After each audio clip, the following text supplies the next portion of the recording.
So B'siyata D'Shmaya, let's jump into Torah Vav, which begins on page Amud Vav Amud Beis, if you have this Surah Sadaf.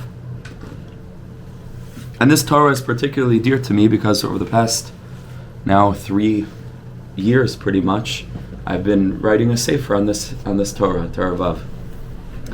And what we're going to hopefully cover today, which is just basically, less than 25% of the Torah, or about 25% of the Torah, I already have 230 pages on, just on this one Amud, like these two columns.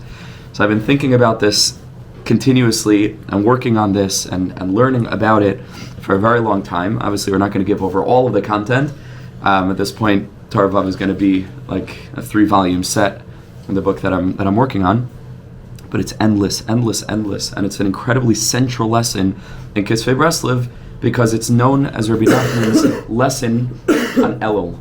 This is Rebbe Nachman's Elul lesson.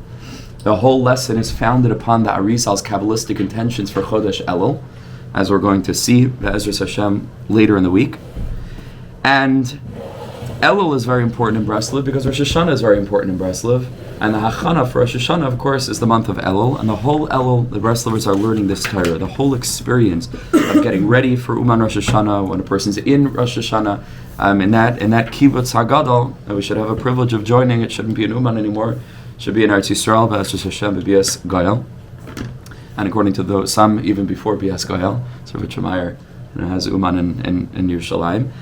But the whole energy is this lesson. Every single aspect of the Chuva experience in Breslev is all through the lens of Torah Vav, and so it's certainly relevant for that time of year, but it's relevant for those of us who have been learning Aris HaTshuva, right, long into the winter. Shabbos afternoon, you know that Chuva isn't just for then, Chuva is for now, Chuva is the whole year long. One more hakdama is that Torah Vav was the first teaching that Rebbe Nachman understood Rebbe Nachman's uniqueness. It was through Torah Vav. Rebbe Nachman had been by the Rebbe, he was hearing other lessons, and he recorded in his autobiography, in Yemei Maranat, that he considered the Torahs that he was hearing from Rebbe Nachman to be amazing and mind-blowing, but something maybe similar he said to the Torah of Shamshin Masterpol. It was an earlier great Mekubal. And then he heard Torah Vav. And when he heard Torah Vav, he said, "This is Andrish. This is different. This is another level. This is another Geulah, or a different kind of revelation that nobody's ever seen before, nobody's ever heard before." And this is really what made Rebbe Nachman a Breslever in a certain sense. This is Torah Vav. So with Hashem's help, let's jump in. Just a reminder for everybody on the group to mute if you can, and thank you for joining us. And we begin with Torah Vav, Lashon Rabbeinu Zechar Lebracha V'Yomer Hashem Al Moshe Kros Yeshua. This Torah is based on the pasuk at the very, very, very end of Devarim, the very end of the Torah, when Moshe Rabbeinu was calling Yeshua into the tent and giving over the leadership to his prized and star Talmud, to his Yehoshua, which in a certain sense also Torah Vav is known as like the smicha that Rebbe Nachman was giving to Rebbe Nachman, because it was the very first lesson that Rebbe Nachman told Rebbe Nachman to begin to produce his own chidushim on. Rebbe Nachman came after the Torah and asked a certain question. Rebbe Nachman says, "Das du zag." This you'll say. Don't ask me to explain it. You say, and you can come up with your own chidushim. And so this is all about the smicha that Moshe Rabbeinu was giving to Yehoshua, which we already learned earlier on in this series, is reflected later on in history in the relationship between Rebbe Nachman, the aspect of the sun, and Rebbe Nachman, the aspect of the moon. So it's an incredibly precious and central lesson. Says the Heilige Rebbe, Schusei Hagan Aleinu V'al Kol Yisrael, Amen V'Amen. Ki tzarich kol adam l'mayit b'chvod atzmai. Every person needs to endeavor to minimize his or her own kavod, which we're going to learn what this means. His or her own, we're going to use this word now, presence. Their own presence. Ulaharbis b'chvod hamakom. And to increase the kavod, which we're going to translate now as presence, it means glory, honor, splendor. The kavod of the makom. The presence of HaKadosh Baruch Hu, the Rebbe Nachman, especially it's Lashon Rabbeinu, these are Rebbe Nachman's own words, is very specific about the words that he uses all the time. And so it's not stam that he's using the word makom, right? Every single word has incredible depth. but that a person should try to minimize his or her own presence from the standpoint of their own egotistical manifestation in the world as an independent entity, and rather to try to minimize our own honor, and in so doing, to reveal rather the honor and the glory and the presence of HaKadosh Baruch Hu as the real true reality. A person is always running after his or her own presence to magnify and increase their own identity in the world. They might get honor, and they might get people who are recognizing that person, but it's not called k'vod elikim.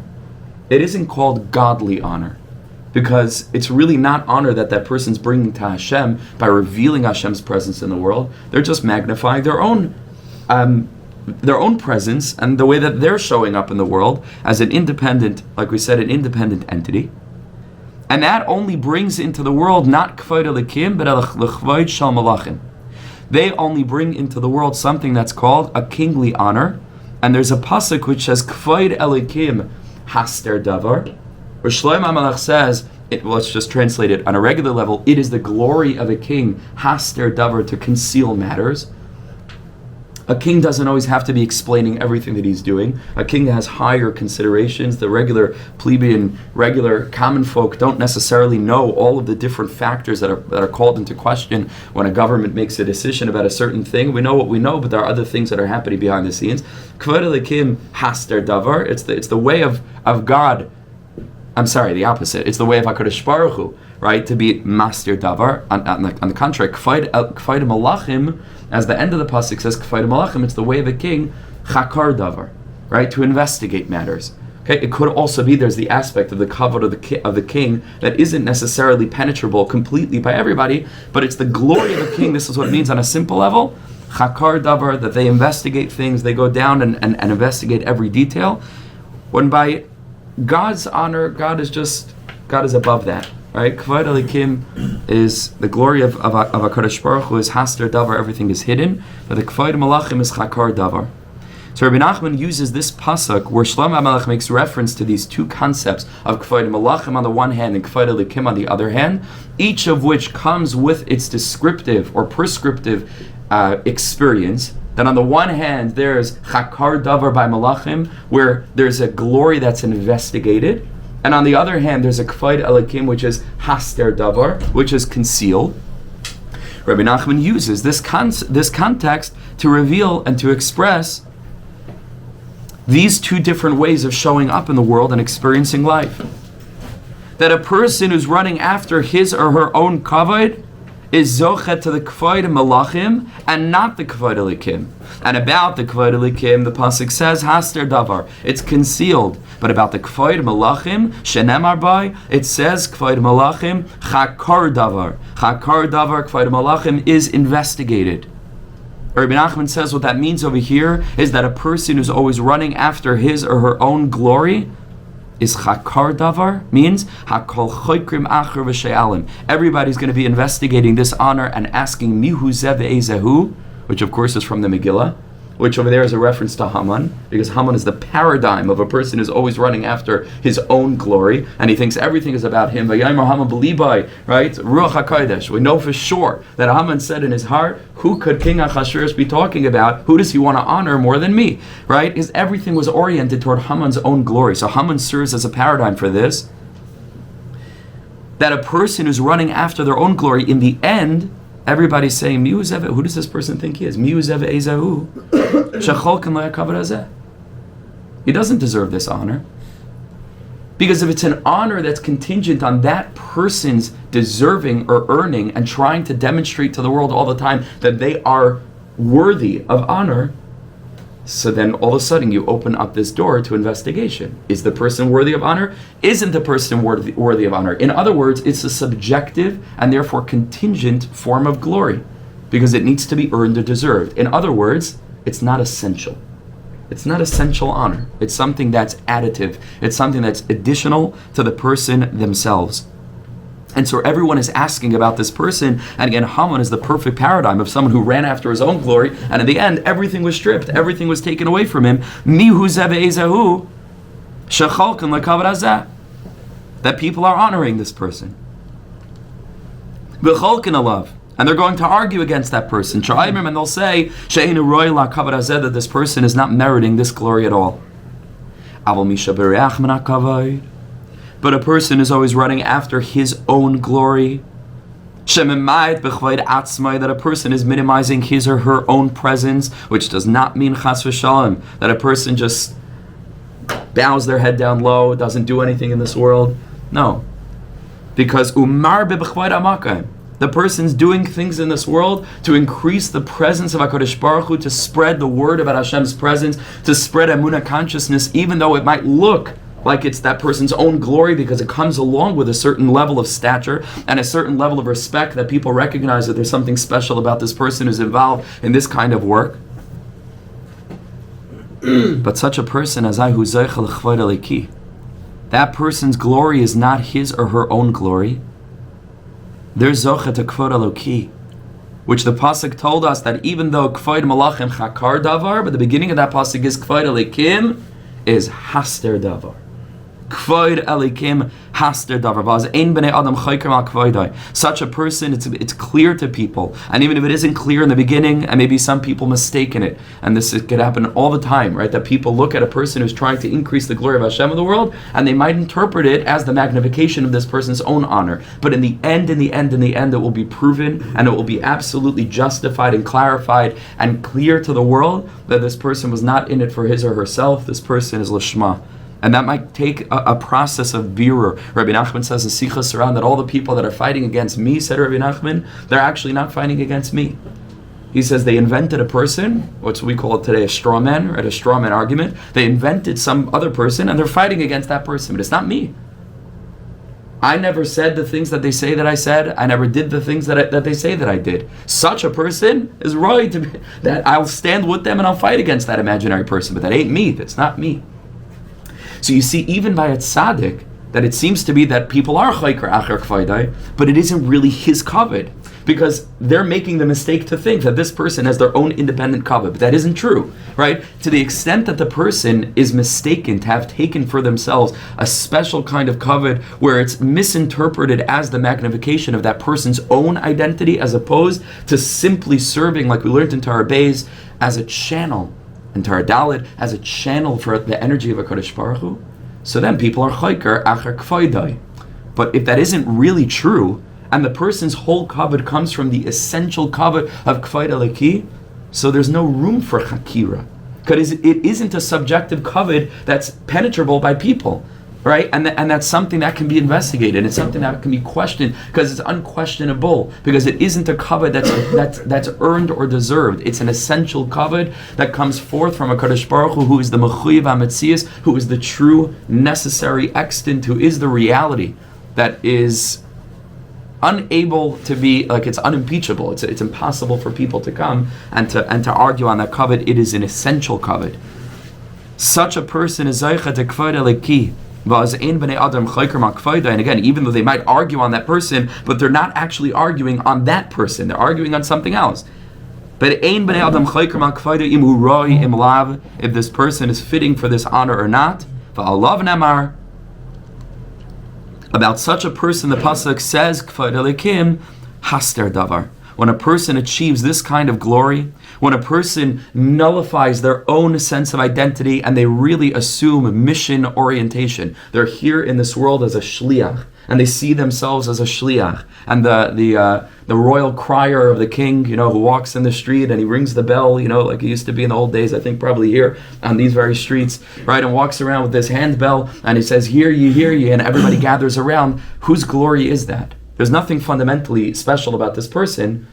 This person is a representation of the king. You better listen very carefully to what that person's saying, not because that person's saying it, but because the words that are coming out of that person's mouth are the words of the Melech Ba'atzmai. Because that person is kol kulei, that person is entirely representative of the king in and of himself. And so it's not an Indian, it's not a question of people being chayker and kvaydai.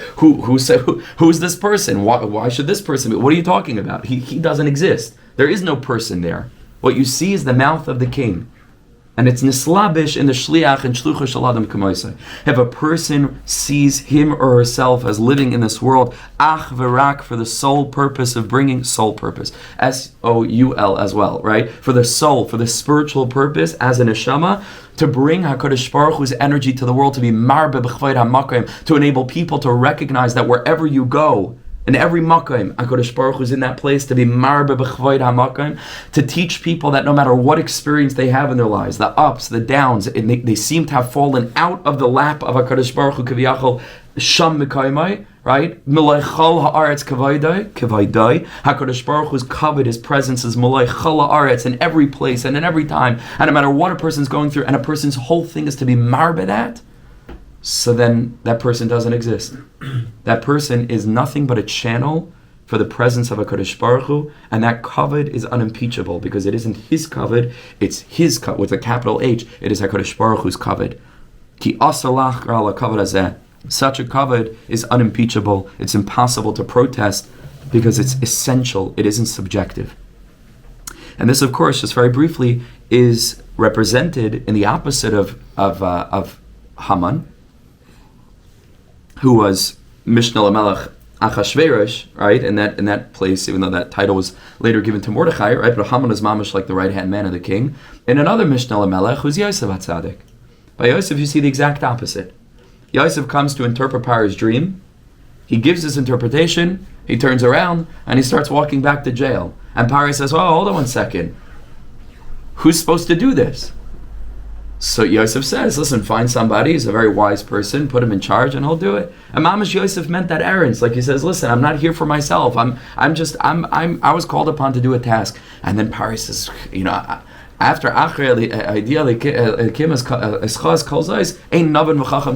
there's nobody who's as qualified to do this as you. Because a person is running after kavod, kavod's taken away. A person is mamish running away from kavod, but again, it doesn't mean that a person's running away from kavod, that a person does nothing with their life and thinks they're an oisfarf and they have no talents, they have no ambitions, they have no abilities. You can have two people who are doing the same thing. They have the same position, they're both headmasters of schools, they're both Rosh Yeshiva, they're both Magid Shir, they're both doing the same exact thing, and to one of them, it's an inyan of kved atzmai, and the other one, it's an inyan of kved amakah. And they say the same words, and they give the same, the same programs, and they run the same, organization, the same thing. And mamish, it's different. It's a mashu acher. One person gesundheit. One person is with kvod hamakom the whole time, and the other person, chas v'shalom, could be a magnification of kvod atzmai. So how do we get there? How does a person arrive at that kind of lifestyle where a person's mamish living for the kavod of HaKadosh Baruch Hu? Says the Rebbe Nois Bezvi, Efshar Liskas ela kavod hazeh, ela al yedei Chuva. The only way that a person can merit this kavod is by living a life, as we're going to see, by living a life of perpetual Chuva, of perpetual return. And just to show you how especially in the Torahs that are Lashon Rabbeinu, every letter is miduyak. If you look at the Rosh Tevis, like, can't be arbitrary. A V-E, Efshar, Liskas, Lakavod already spells Elul. The Rebbe's already coding in Elul, the very, very beginning of the second paragraph. The whole Torah is based on the Kavanas, on the Cabalistic intentions of Elul. So V-E, Efshar, Liskas, Lakavod is already Elul, but a person can merit this glory through Chuva. And very briefly, what's the inyan of Chuva? Chuva is the opposite of a chait. What's the inyan of chait? The pasuk that describes chait, we actually had it referenced in Torah Beis, where we were learning about the tefillah of the cherev pifiyos, where it says over there that a person has to fight with that cherev of tefillah, b'charbi, b'kashi, b'tzloisu, b'usi, not to the right and not to the left, if you remember, but rather to the center. And the Rebbe used the pasuk kolea alasara to be able to sling a rack with a slingshot at a hair, v'lo yachti, and not to miss. And we see over there that the word chet doesn't really mean sin or iniquity. It's a terrible translation. I don't even know what those words mean. You have to look at the etymology of sin or iniquity or any of this, but that's not what it means in Hebrew. What it means in Hebrew is simply to deviate, to miss. Because a chet is the splitting off of oneself apart from the ratzon of HaKadosh Baruch Hu, where prior a person is in dveikos, where their whole life is the flow of the ratzon elyon, where a person doesn't have their own independent ratzon, and a person is aligned with the will of HaKadosh Baruch Hu, aligned with the divine, and then a chet means yachdi, a person splits off. a chet really is an egoic act, right? Just like it was by Adam and Chava. V'yisem kelehim, right? The Satan told them, you'll be godlike, right? Which is a fundamental act of gaiva, to say God told me one thing, but I can also have an opinion. I can also be like God. And a person is out of line or out of alignment with the Ratzon of HaKadosh Baruch Hu, and the eating of the Eitz Hadas Tov Ra. In that place, a person's all of a sudden making judgments. What's good? What's not good? Which the Rambam tells us is what's pleasant and what's not pleasant, when it used to be emes and sheker, and emes being defined as the will of God, and it doesn't matter if it's not tov for you, it's the emes, and if it's the emes, then it's something that you want to be doing, and in that way you're connected to the Eitz HaChaim, Eitz Chaim Hila Machazikim Ba. But Adam and Chava splinter off from that Eitz HaChaim, and they're eating from the Eitz Hadas Tov Ra, which is the magnification of their own identity in the world, and that's the essence, according to the Ishbitzer, and according to everybody. If you think about it a little bit, but he says it explicitly, the essence of an Aveira is Gaiva. All the time, every time, across the board without exception. It's the magnification of one's own Gaiva. If you take very quickly Yud and Hey and Vav and Hey, these 4 letters of Hashem's name, which is the name of all of existence, which we've mentioned in previous shiurim, that contains the entire structure of reality. The Yud is the world of Atzilus, and the level in our own identity of the neshama, and the next, or rather, the Chaya, that level of Chaya, which is even beyond. And then the first Hey is the world of Bria and the level of Neshama, that's the level of the soul that's called Neshama. And we have it on our charts, right? And the letter Vav is the aspect of the world of Yitzira and connected to the Ruach of the Neshama. And then finally, a person has the world of Asiya, and that's correlating to the Nefesh of the person. And the world of Asiya is the one that has the potential to be seen as a fragmented fraction, right? A part, aside, away from all of the other spiritual worlds that manifest HaKadosh Baruch Hu's presence in the way that God created and creates the reality every minute. And we can live in the world of Asiya, theoretically, as a Malchus de Sitra Achor, going back to Torah Aleph, where a person sees this world as a moon, so to speak, that isn't reflective of the light of the sun, and it seems to be an independent entity, which is why when we have the Daled Minim, the Lulav and Adasim and Aravas are bound together, but the Esrig is separate, because the Esrig correlates to the last Hey of Yud Kevavke, it's the Olam of Asiya, and it can be mamash upside down, the way that we hold the Esrig. You have to mamash flip over Caravel, you have to turn the whole world over, right, just to turn the Esrig over, and you have to hold it next to the other 3 minim, because that's the Indian of Chuva, because Chuva means Tashuv Hey. Tashuv Hey, the Zohar Kadosh says, is Chuva. That's really the essence of what Chuva is. To Tashuv Hey Lemekayma, to take this final Hey of Yud Kei Vav Kei, which is our physical world, and to say that we don't live as if this world is an independent aspect of reality and it's disconnected from the presence of HaKadosh Baruch Hu. We don't live as if we have our own independent Ratzon, as if we're living in Chet, but Tashuv Hey Lemekayma. We recognize, we reconnect this piece, the final piece, to the channel, and it's part of a much larger structure, and then the water flows down, because I don't actually exist, right? It's just that we're here to align our sense of individuality and our sense of fragmentation to the whole. That's called dveikus, and when we're doing that, so then it's just one rutzin that's flowing down into the world, and it's coming down through my own choice, but aligned as best as it can be with the will of the divine, becomes mamish miksha achas, part and parcel of that structure. V'haya hamishkan echad, the whole thing becomes echad. And ultimately we bring the world closer to the revelation of the Malchus de Kedusha, of the realization that this world is a letter Nun, that's reflective of the light of the Ches, the moon, going back to Torah Aleph, that's reflecting the light of the sun, and Vaya Ar Lavana Karachama, and Mamish HaKadosh Baruch Hu's Mamish here, Mamish now, Lahavris V'chvad HaMakan. That's what Chuva means. So Rebbe Nachman over here is speaking about Chuva, that the only way of accessing this aspect of Kavod, of course, is going to be through Chuva. How do you do Chuva? Says Rebbe Nachman, V'ikrat Chuva, the essence of Chuva, and this is a brand new Gilui. This has no prior source. When you speak about Rebbe Nachman's Torah, you're talking about new chidushim. It's not a reiteration or a restatement of previous ideas. These are new Giluyim. The Rebbe says, you want to know what the essence of Chuva is? When you hear yourself being embarrassed, Kishiyishma bizyoinai, and Yidam v'yishtaik, and you could remain silent. Says the Rebbe, in that moment, it's the essence of Chuva. Because who are you living for and what are you defending? When a person can hear themselves being embarrassed, and you just stay silent. Now, there are Mefarshim on this piece of Likutei Moharan that explain that actually this is already hinted to in previous sources. We're not going to go through all the sources now, but they're hinted. They're hinted, and it's very difficult to come out from those sources with this statement. For example, the essence of the process of Chuva in Rambam is vidui. Right? Vidui is the fundamental process of Chuva. In a certain sense, what is vidui? Vidui is, your mom is saying, you're embarrassing yourself. And a person is accepting the fact that, yeah, like there are certain ways that I've been acting that aren't appropriate, and I'm not trying to defend myself. I'm just coming out with it. Ashamnu baganu gazalnu dibarnu daifi. I am Asham. I Asham. Ashamnu bagadnu, and so on. You know, and therein already lies a certain aspect of a person.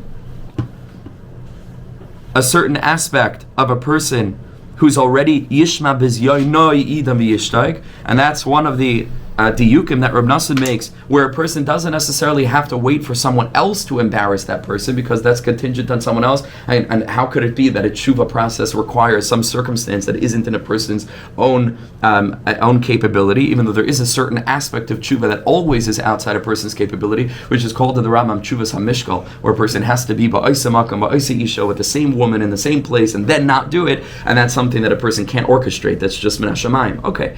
Right, but something so fundamental as this, says Rebbe Nachman, it means your own embarrassing of your own self. Right, it means mamish that a person hears that inner voice saying, this is not right, you're not living appropriately, and a person wakes up to that and begins to listen without trying to defend themselves. So says Rebbe Nachman, that's the essence of tshuva, because that's the bittul of your own self. You're hearing yourself being attacked, and you're saying that I'm willing to absorb this because it aligns with my greater identity, and in that greater identity, I am not me. I am a shliach of HaKadosh Baruch Hu, and it's okay for me to hear this because it's not actually me that's being embarrassed, it's my guf. But my neshama wants this, because my neshama is hearing a reminder that I'm not actually living the way that I should be. I'm an upside down esrog, millions of miles away from the lulav, the dasim and aravis, and I need kirva. I need kirva salikim li'taiv. I need to be brought close to that, the higher structure of reality. Now, Rebbe Nachman takes us on the connection between tshuva and kavod in a slightly more Cabalistic and complicated way. So let's try to hold on over here. It's a chain of ideas that Rebbe Nachman is going to go back and unfold every level of it. But the Rebbe says like this: let's imagine you have on one side, and I have this in the book, I created a lot of diagrams around this Torah, B'ezras Hashem. Should be zeichet to finish it sometime in the next 2 decades at some point, at this rate. Ki les kavod b'lo chav. Imagine you had in your right hand on this side, you have the word kavod. All the way on the left side, you have the word tshuva. Right? Because that's what the Rebbe is saying. How do you get to kavod? Is through tshuva. So you have tshuva on one side, kavod on the other side. How are you going to get conceptually from kavod to tshuva, or from tshuva to kavod? So says the Rebbe, well, let's do it like this. The departure point from kavod is the letter chaf, because the Gemara, the Zohar Kadosh says, leis kavod b'lo chaf. You do not have kavod without chaf, which Cabalistically, without getting into the depth of this now, means that you cannot have malchus, which is always connected with kavod, because we say Baruch Shem Kavod Malchusai. Kavod and malchus are the same. Without kaf, kaf is always keser. Kaf is gematria. Kaf is 20, right? And the word esrim has the same gematria as keser. Esrim and keser have the same gematria. Chaf is always an allusion to keser elyon. And you cannot have kavod without chaf, right? And that's true Cabalistically. It's also true etymologically. You can't spell the word kavod without chaf, right? The first letter of a word is the headquarters, is the soul, heart and soul of the word. Less kavod b'lo chaf. Okay, so that's the departure from kavod. So you have kavod on the one side, and then you splinter off with the letter chaf, which is an extension from that word kavod. Says the Rebbe, beautiful. Once you have kavod, what's kavod? Once you have kaf, what's kaf? Kaf, hu keser. Kaf is keser. Because we just said less kavod b'lo chaf, and we explained that chaf, esrim, is gematria keser. So now you have 3 elements, right? You have kavod, you have chaf, you have keser. What's keser? Keser has a name. a shame of a Kadosh Baruch Hu that orients itself and aligns itself with Keser, like all of the spheres have names that align themselves with these spheres. Like we said it in the chart, I think we went through it when we went through it. Right, so for example, we'll start with just give you a few, right? From Chesed. So Chesed is the midah of Kel, and Elikim is of course the midah of Gevura. Right? And Yud Kei Vav Kei is Tiferes, and Netzach and Hoid is Hashem Tzvakos and Elikim Tzvakos, and the midah of Yesod is Shakai, and the midah of Malchus is Aleph Dal Nun Yud. Right? All of the different names of a Kodesh Baruch Hu, the Eser Shem She'ein and Mchakim that we don't erase, are all aligned, of course, with the spheres. What is the name that's associated with Keser? Is the Shem Ekya. Ekya is the highest name that we have. It's the name of Yitzias Mitzrayim. It's the highest light, Anivoloi Malach, Anivoloi Shliach, Anivoloi Sarf, that came down from HaKadosh Baruch Hu. HaKadosh Baruch Hu b'chvoido v'atzmai needs to come down into the darkest place, where a person would think that in that place there is no Makayim. Right, there's no Makayim. This is a Makayim that's theoretically outside of the domain of HaKadosh Baruch Hu Chas v'Shalom, and HaKadosh Baruch Hu comes down and fills that place. And HaKadosh Baruch Hu's Pasach Habata Yisrael, HaKadosh Baruch Hu does Oisus Umaysim, all with the Shem Ekya. So now, again, just go back to that sort of chain, right? These are all links. So you have Kavod on the one hand, Kavod is Chaf, Chaf is Keser, Keser now is Ekya, right? So that's another element. So far I think we have 4 elements, right? Kavod, Chaf, Keser, Ekya. And Ekya, says Rebbe Nachman, is Bechinas Chuva. Ekya is the aspect of Chuva. What does Ekya have to do with Chuva? So what does the word mean? Because it's a name that has a meaning. Hashem says Ekya Asher Ekya. Ekya means I will be. I will be is future oriented. It isn't focused on the present. If we would have a name of a Kadosh Baruch Hu that's focused on the present, that would be Havaya. Right? Havaya means Yud Kei Vav Kei means existence, right now. Ekya means I am not right now, but I will be. Says the Rebbe. That's Chuva. Ekya. A person says, I don't currently exist, as we're going to see in a minute, but I will be. I will exist. Ki Ekya, what the name Ekya means or connotates is Da'ana Zamin L'Mehevi. Ana Zamin L'Mehevi. I want to become. I currently don't exist right now, but I want to be. And so Ekya is associated with Chuva. Ekya is Keser. Keser is Chaf. Chaf is Kavod. Says the Rebbe, you want to get to K'vayid Eloki, it's got to begin with Chuva. And Chuva will carry you like a wave from Chuva to Ekya, Ekya to Keser, Keser to Chaf, Chaf to Kavod, and a person lives life ensconced and embraced by that infinite light of Kavod HaMakan. Says the Rebbe, he explains, because before a person does Chuva, in a certain sense, that person doesn't exist. He hasn't really manifested his whole purpose in the world, because why are we in the world in the first place? To serve as Shluchei D'Rachmana, to serve as a messenger of HaKadosh Baruch Hu. And all the while that a person isn't embodying that, so it's like the person doesn't exist. Is the person here? Sure, but Risham Afilu B'Chayim Kriya Mesim. In a certain sense, a person is not aligned, is dead. What do you mean they're dead? They're just as alive and sometimes even more vibrantly alive than anybody else. It's true, but from the standpoint of what that person is actually supposed to be in this world for, to the extent that a person is distant from that, in some sense they're not alive, because they haven't been living that true life of Eitz Chayim hi l'machazikim ba. Right? Like we said before, being connected to the Eitz HaChaim, a person is dragged into the Eitz Hadas Tov V'Ra. Hainu sheyila, right? So kilu adayin lenis hava ba'olam. Because the Gemara says ki tov lo shaloi nivra misha nivra. That really, fundamentally, all of us begin having been better off not created than created, as both Beis Shammai and Beis Hillel, after fighting for a few years, came out and said that they both agreed. Everybody agrees. Tov lo shaloi nivra misha nivra. It would have been better for a person not to have existed. Now that a person, says the Gemara, exists, now that a person exists in the world, got to do something about it. A person needs to check their actions. Am I living for real? And to the degree that a person is not yefashresh, is not yemashmesh, which is all tshuva oriented, that's what it means, but a person who isn't investigating their own chakar, their own k'vayid malachim, to really ask themselves, whose glory is this? Why am I alive? Who am I living for? What am I on this planet for? So to that degree, it's tov lo shaloi nivra misha nivra. And a person is under the category of having been better off not created. When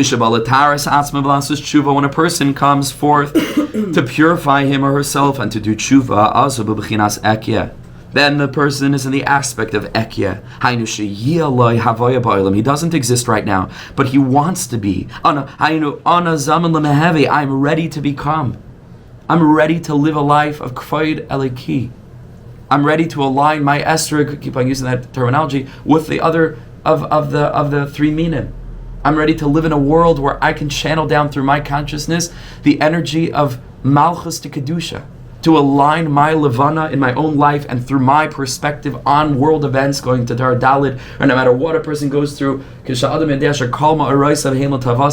good things and the bad things, and a person lives with yishuv hadas, and a person lives with mindfulness, and a person lives with calm, and a person lives with bittul, etc. So such a person is mamish, his levana is reflecting the light of HaKadosh Baruch Hu. A person who wants that, I'm ready to become. And so that's the connection between the shem ekya and tshuva, right? Because we said tshuva is connected to ekya. Now, there's a whole list of concepts here, from kavod to chav, chav to keser, keser to ekya, ekya to tshuva. Now we've explained how the energy of tshuva infuses ekya, and that's the connection between the two. But how does that transfer over to the next symbol, or the next link in the chain, which is keser, because we're trying to make it from tshuva all the way back to kavod, and we listed these things conceptually, but it has to exist on a level of theory as well. Mamish, not just like sort of symbolically, but theoretically as well, right? How does it philosophically align that ekya is connected to tshuva, and tshuva thereby is also connected to keser, right? So we have to go now to the next symbol, and that symbol is keser. Says the Rebbe, sure, keser is also filled with the experience of tshuva. This is also connected to keser because keser means crown, but keser could also mean to wait, to be very patient. Bechinas tshuva. And the Rebbe says the shocking thing that guess what? That's the deepest secret of tshuva is hamtein, is going slow, not to rush, but to go slow, to be patient. Now, how does the Rebbe know that keser is a connection to waiting? Or rather, really first, how does the Rebbe know that tshuva has to do with going slow? Says the Rebbe to Moharan Yoma. The Moharan Yoma tells a story of a person who comes to a store to buy nice perfume and beautiful besamim, aparsamai, different peach, smelling beautiful spices.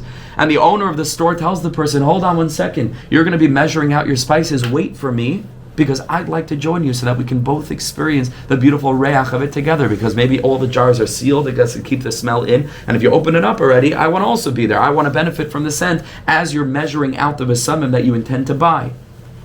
And that's contrasted to in the Gemara with a mashal of a bursaki, right, a tannery or some kind of very bad smelling thing. Where on the contrary, the owner of the store wants nothing to do with it. You take care of your business and come and pay me afterwards after you've sealed all the Ziploc bags and vacuum packed it, and then we'll deal with it. But I don't want to experience that. And the Gemara uses this mashal to reflect this piskam, this saying of our chachamim of habalit taher Messiah Nosai.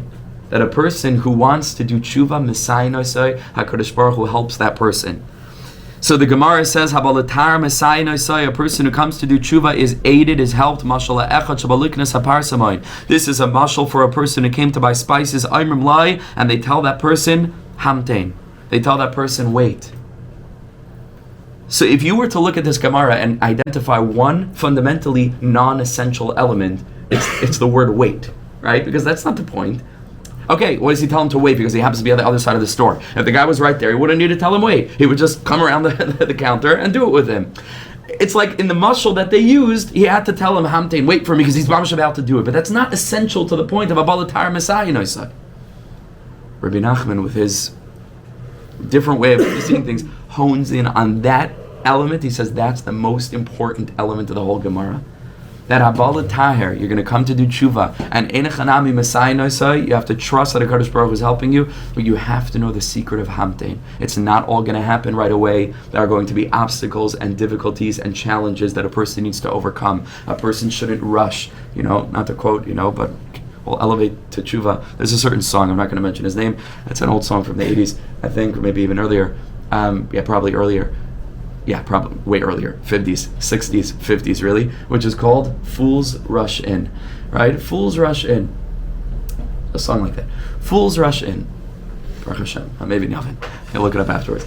Right? Fools rush in. People who are foolish are always in a rush.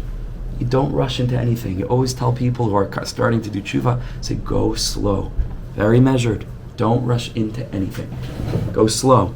Now, there's also an aspect of B'chipazin, which Reb Tzaddik brings in the very first piece of Tzidkas Tzaddik, very famous, that there is sometimes an aspect of like just a lightning flash, where like, boom, you got to change everything. But we Lo Shamanu, that people who have done that and went with that mahalach, in the end, that they came out, unscathed. Usually, it tends toward extremism. It tends to taking on way too much, way too quickly, and then it all falls away. And so, Rebbe Nachman says you got to know the secret of hamtein. You have to know the secret of going slow. A person who comes to buy some beautiful spices, they tell that person, hamtein, wait. Says the Rebbe, zebechinas keser.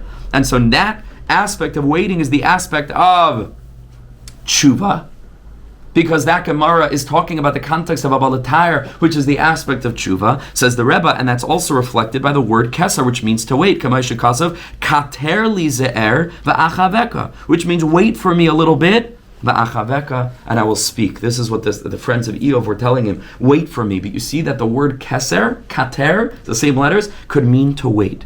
So the Rebbe says Ekya is a connection to the concept of Chuva, because Ekya means Anazam and Lemahevi. I don't currently exist, but I very much want to exist. Anazam and Lemahevi. It's such a beautiful way of expressing Chuva. I want to call the book maybe The Power of Becoming or something like that.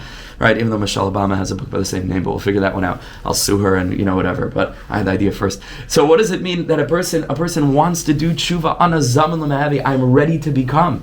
I'm ready to become. That's the aspect of Ekya, but Ekya is connected to the sphere of Keser. Says the Rebbe, beautiful. Keser is also connected to the Chuva process, because the essence of the Chuva process is hamtein, and Keser means to wait. And so, you see, it's not just that, Ekya happens to be connected to Chuva, and just arbitrarily Keser is connected to Ekya, so, you may as well join for the ride. It's not that. Keser is also connected to Chuva, because Keser is reflective of this element of Chuva that means to wait. I'm just going to go a little bit over time today. It's a new Torah, and just have to get to Eis Gimel. Says the Rebbe, but before a person does Chuva, as I bechinas ekya bahastaras panim mimenu. This potential for doing Chuva, which is ekya, which is anazam and l'mehavi, I am ready to become, is itself in potential. Very deep. The potential is in potential. Because the person's not ready to become. But they have the potential to be ready to become, which is the potential to express the potential willingness to do tshuva. So before a person is holding anywhere, it's called ekya bahastaras panim. Their potential for doing tshuva is itself in potentia. It is itself hidden. Says the Rebbe, that has a gematria. Because this word hachzaras panim, which means to turn your face around, is a form of gematria, which is very famous in Breslov, because in the 1980s there was a very fringe, side movement that got into the whole thing, but they popularized this notion of expanding Rebbe Nachman's name in this way as some sort of segula. And that's nun and nun ches and nun ches mem and nun ches mem nun, right? It's very famous. Nachman, Nachman, right? So what is that? That's not just some sort of strange chant, even though whatever, it has some history, but it comes from a form of gematria that's already in the R Yaakov, which is called hachzaras panim, which means each time you turn your face back to the first letter. Says the Rebbe, if Ekya is b'hachzaras panim, that means that you do that same form of gematria with the shem Ekya, which means Aleph, Aleph Hey, Yud, and Aleph Hey, Yud, and Hey. That's called hachzaras panim. V'hachstaras, right? I'm sorry. He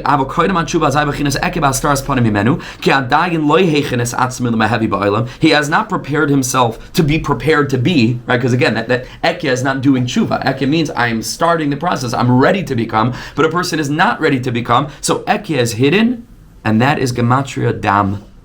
If you do this gematria of Ekya in the aspect of Achsaras Panim, that's the aspect of Dam, because it's gematria 44, as Rebbe Nachman says in this note on the side. Pirish ki achari shem Ekya b'gematria Dam kamuva hanukish koitsun Hashem ba'achorayim. That's another way of referring to this kind of gematria. When you write that name out, what's called achorayim, which means you keep on going backwards. Dainu aleph, aleph hey yud, aleph hey yud hey. Shachayzer mechopam la'achar. You keep going backward of gematria Dam. This means that the person has dam, has blood flowing through their veins, b'tokev. We know that the blood is the aspect of the nefesh. The nefesh, we said, is the aspect of the last hey, yud, kevavke. That's the aspect of the other masiya, the esrig that's split off from the other three letters. That means that when a person is in the place of ki adam hu nefesh, that means that they're living out of their nefesh. That means that they're living out of their own sort of illusion of independence, their own kvayd malachim, the opposite of Chuva. Such a person is kilu loinus haba ba'olam. He's not even on a zaman l'mehevi, which is ekya. It's the potential is hidden in potentia, and that person is in a place of dam. And dam, says the Rebbe, shvichas damim ubizyonos. The person lives in a state of bizayon. It doesn't matter how proud that person feels of himself. It doesn't matter how that person looks at himself in the mirror. It's a dimyan. He feels like a very honored person. Sheker v'chazav hevel avalam akol havel. It's that person is living an experience of fundamental bizayon. He's being machziv atzura. He's embarrassing his selam elokim. He's in a state of bizayon. Al Shem, the pasuk says in Shmuel, u'boizah yekalu. The people, says Hashem, who embarrass me, yekalu. They're going to be embarrassed. And the beginning of that pasuk is ki mechabdai achabed. Those who honor me will get honored. That's the aspect of a person who runs after kavod. Kavod runs after him, right? Ki mechabdai achabed. But u'boizah yekalu. A person who's living in a state where he's embarrassing the presence of God by being doichik raglei hashchina, pushing God out of his life by saying aniva afsi oid, I fill all the makom that there is. It's all about my consciousness, and forget about the consciousness of HaKadosh Baruch Hu or the presence of Hashem. Such a person is in a state of ubayzai kalu. Because the blood that's in the left ventricle of that person's heart, which, like we learned from Tanya, Shashamadari Yitzhahara, that's where the Yitzhahara is. In the left ventricle, the heart, Kamashikasav Lev Ksil Lismoiloi. A fool's heart is to the left. What's the fool? Go back to Torah Aleph, Melech Zakin Uksil, right? Which is a symbol for the Yitzhahara. So a person is a Melech Zakin Uksil. The blood is on the chalas smali shabalev. Adayin with toikav eyes is very powerful. Such a person is always going to be in a state of embarrassment because everybody's going to be embarrassing such a person. Everyone's going to be talking behind that person's back. It's a subjective honor. Some people will accept it, some people won't. It's not essential, it's not fundamental, it's arbitrary, it's additive. And on the level of the person's own internal bizyonos, he'll hear that voice coming to remind that person, life is not just about you. And we might be living fragmented off of our true purpose in this world. And that's u'boizah yikalu. And that's gematria dam. And that's the dam that the person feels. Says the Rebbe, so what should a person do if they're in that situation? That they're awash with the blood of the chalas smali of the Yitzhahara, where a person's in a state of bizayon. And what should such a person do? Says the Rebbe, simple.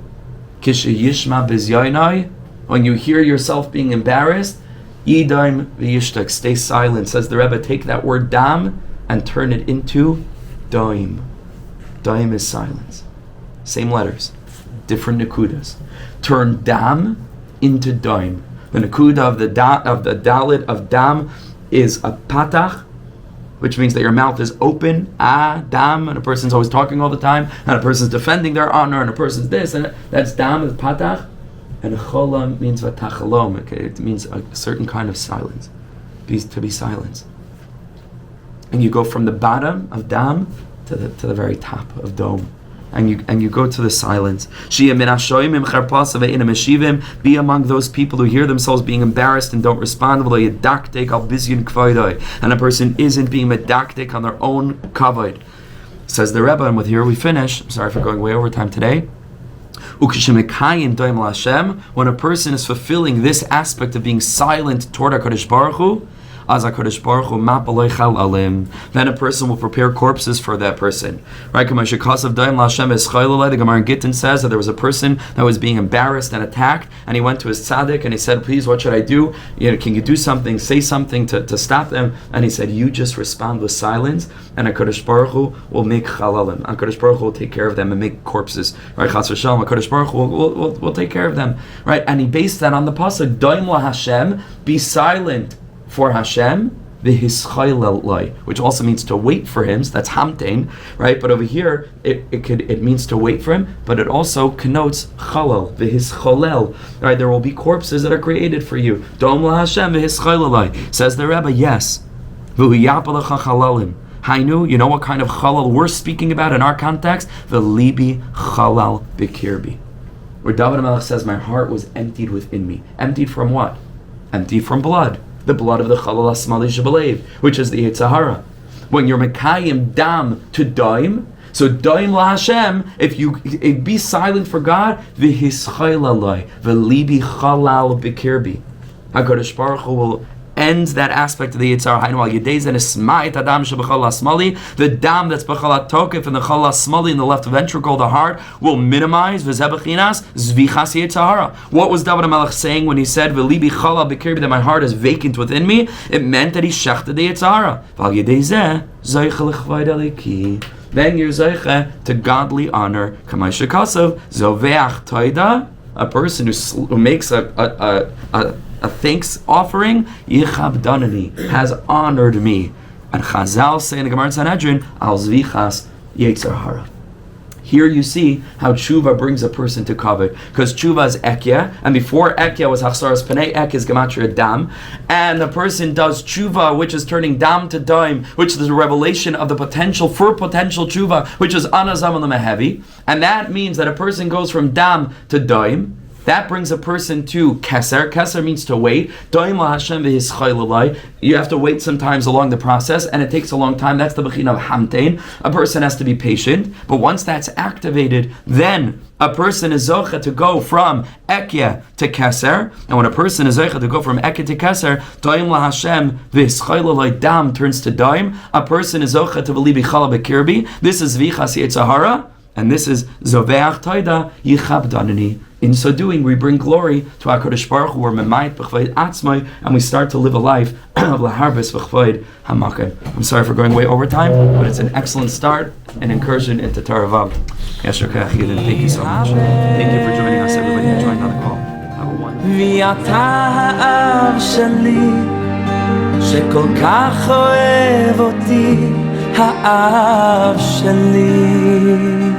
day.